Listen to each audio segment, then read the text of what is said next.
from a very rainy Halifax International Airport. It is 3 a.m. and today I am traveling to Ecuador for the first time in 2022. Flying to Ecuador in 2022 is much different than in 2021. I have a video from that. It was only 4 months ago, but in 4 months I have flown 3 times, and every time I travel, it's different. And so today I'm going to share with you the Ecuador travel requirements, the United States travel requirements, and what it's like to be traveling in 2022. Restrictions are different. I'm going through a number of immigration. And while this is my 3rd time traveling in 4 months, I have to say I have the most anxiety about this one. So in my last video, I flew from Ecuador to the United States the first day that you needed to have a test within 24 hours, and then I flew from the United States to Canada. This time I'm going Halifax, Toronto, Houston, Quito, and I've got a tight layover in Toronto to get through immigration, and then also I'm just hoping everything goes well. Once I get through Toronto, I'll feel much better, but flying in 2022 is very different.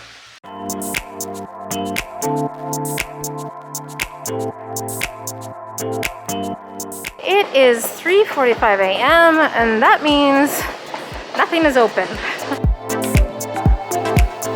To fly in Canada in 2022, you need 2 things. One, you need to show proof of vaccination. When you check in, you do need to show your vaccination, and you cannot fly anywhere in Canada without it. The second thing, which was new to me, since the last time I flew in December, is you do need to fill out a federal attestation form. And basically all that is a piece of paper that says you are telling the truth about your vaccination status, and the airline sends this to you. So I just printed it out, signed it. No one has asked me for it yet, but I do have it if anyone asks me. Very similar process in the United States. You also have to fill out an attestation form. Same idea, you are telling the truth, you sign it. So when I checked in, because I'm also going through to the United States and then to Ecuador, I did need to show them my negative COVID test. So to fly to the United States in 2022, you do need to have a negative antigen test that was taken in the previous 24 hours. I did that, which was great. However, I had an extra layer of difficulty because to fly into Ecuador, you need a negative PCR test.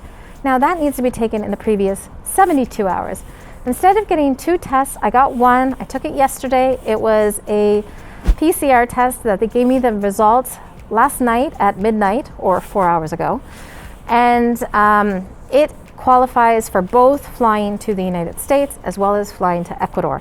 Now that cost me $250.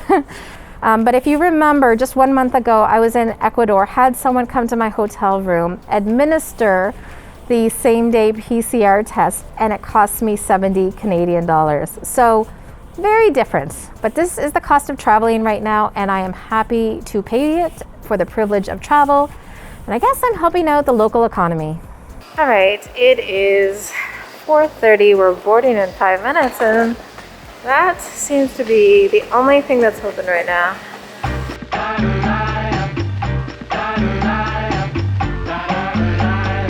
Look at this, it's so smart. It's an airport library branch. So they've got a bunch of books that you can take with you. I love this. So you just put your library card there. Oh, great ideas for books. So instead of buying one, you can borrow one for your trip. Such a great idea. The other major source of stress, or just minor stress, is that I know that I'm not a good person if I'm hungry or thirsty. And this is a 20-hour travel day. And because of what's happening right now with the new variant and everyone I know in major cities having it, I'm very hesitant to take off my mask at all when I'm around other people. So right here, I've been lucky to find an area at the airport that there's no one around. So yes, I guess I could have something to eat if I needed to. And so as I look at flying into Toronto, which is a huge hub, and then also Houston, I need to find kind of those little nooks and crannies where if I wanted to get something to eat or drink, I could do it and not feel uncomfortable with it. And that's just not about keeping me safe, but also when I land, I don't want to endanger the people I know in Ecuador and contribute to this global new outbreak. And so it's just something that I've been thinking about. But I'm a terrible person when I'm hungry or thirsty. And I am always thirsty.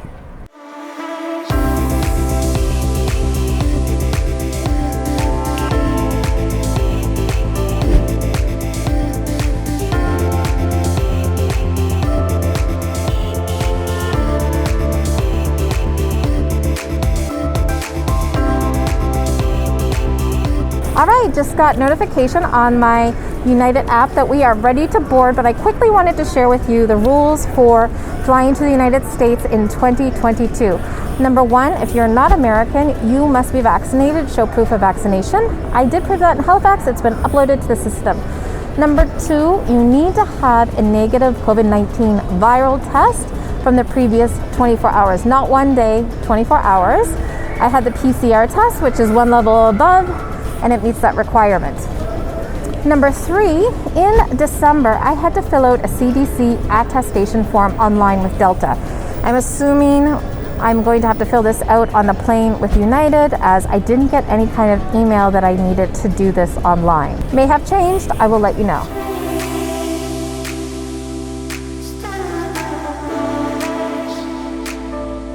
I don't know if I'm in Terminal 1 or 3 right now. So the good news is I am in the right terminal. I don't need to change. I think I just need to stay here and go to the international section. Oh, I don't even have to, I don't know what's happening here, but I'm gonna keep going.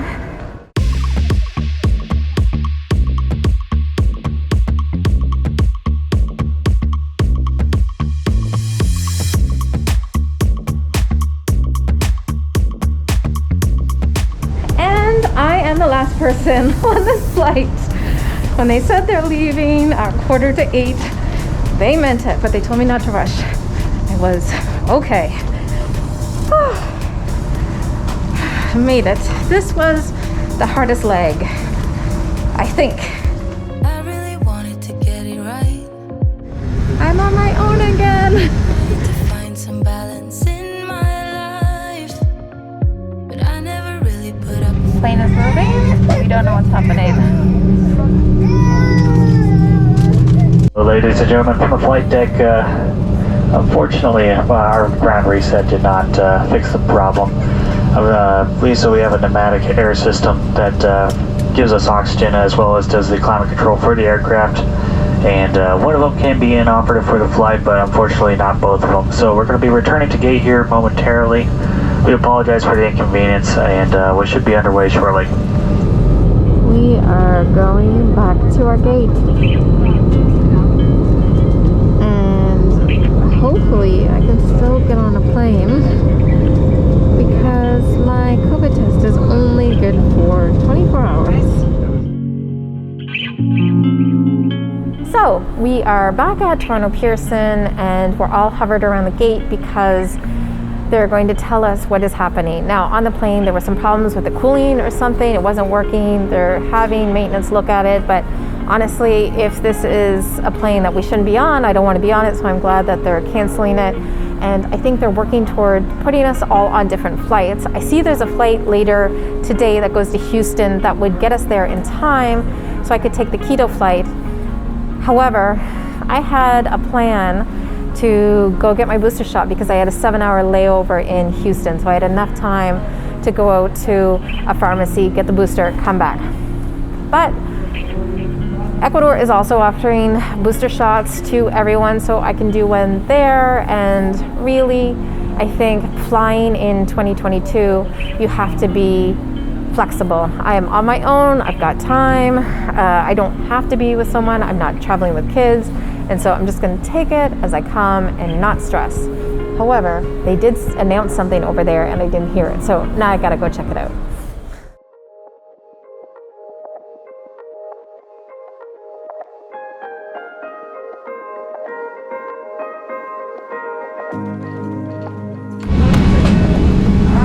One more time.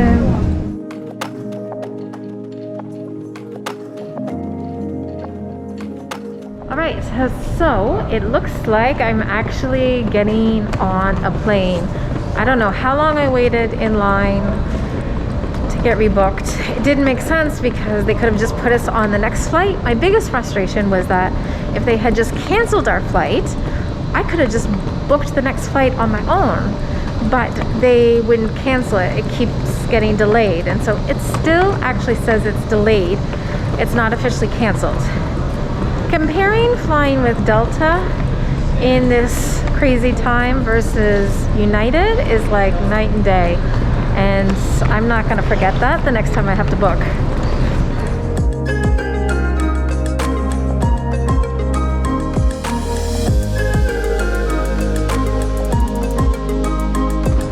I've only had a few hours sleep, so I might be crankier than I normally would be. I just had such a great experience with Delta that this feels so disorganized. Just the communication and knowing what's going on is totally different. I have got tickets. It looks like I am gonna make it to Quito today. I think my frustration in general with this day was actually not the mechanical issues. It wasn't a problem in that we had to get on and off the plane. Those things happen, it's for safety. The communication was just really bad. So, you know, as we were waiting in line for an hour to get rebooked, no one said, hey, we're all gonna get you on your flights today, you're gonna get there. Or hey, don't worry about those expiring COVID tests. There are regulations that we can extend them. And so a lot of us just were standing there for a really long time wondering like, what's going on? But I have my 2 boarding passes. I am set to go. Hopefully this flight is late, but let's hope it's still going. I just want to get out of Toronto. I mean, I love Toronto, but I'm so tired of being here.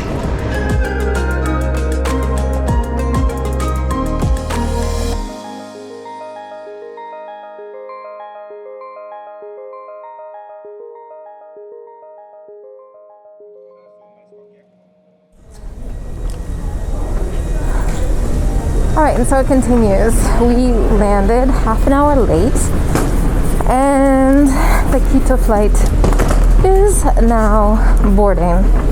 But I'm not the only person going to Quito. There are at least 2 other people that I know. So I feel like there's a possibility they're gonna hold it. My gate is E8, and I don't know what terminal I'm in right now. So I'm just following the signs for E.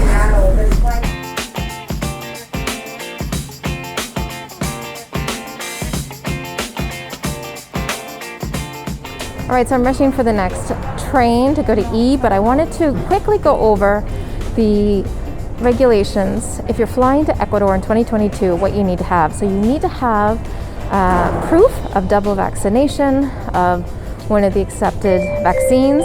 You also need to have a negative PCR test within the last 72 hours. And then also you need to fill out a health form similar to an attestation. They will give it to you on the airplane, or you can fill it out online.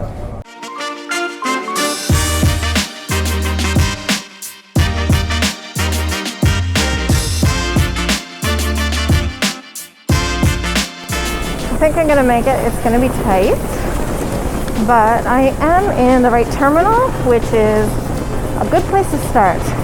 I think earlier I was too hard on United, but I was so hungry. And on the plane, I was able to have a snack. Everyone was really very nice, but I do stand by what I said in that flying with Delta, everything was easy. They gave you lots of updates, everything was on time. I never felt like I was wondering what was next. Flying with United, the app was often out of date, not giving the right information, and today's been really hectic. Okay, so if I may look a little frazzled, that's because I am, but I made it on the plane. Last person on, they held it for me. I think we're supposed to take off in 5 minutes. So Houston, big airport, had to change terminals, missed one train, and that just set me back, well, a minute and a half, but everybody boarded in that time. So on the flight, making it to Quito. It's dark out, nothing to see.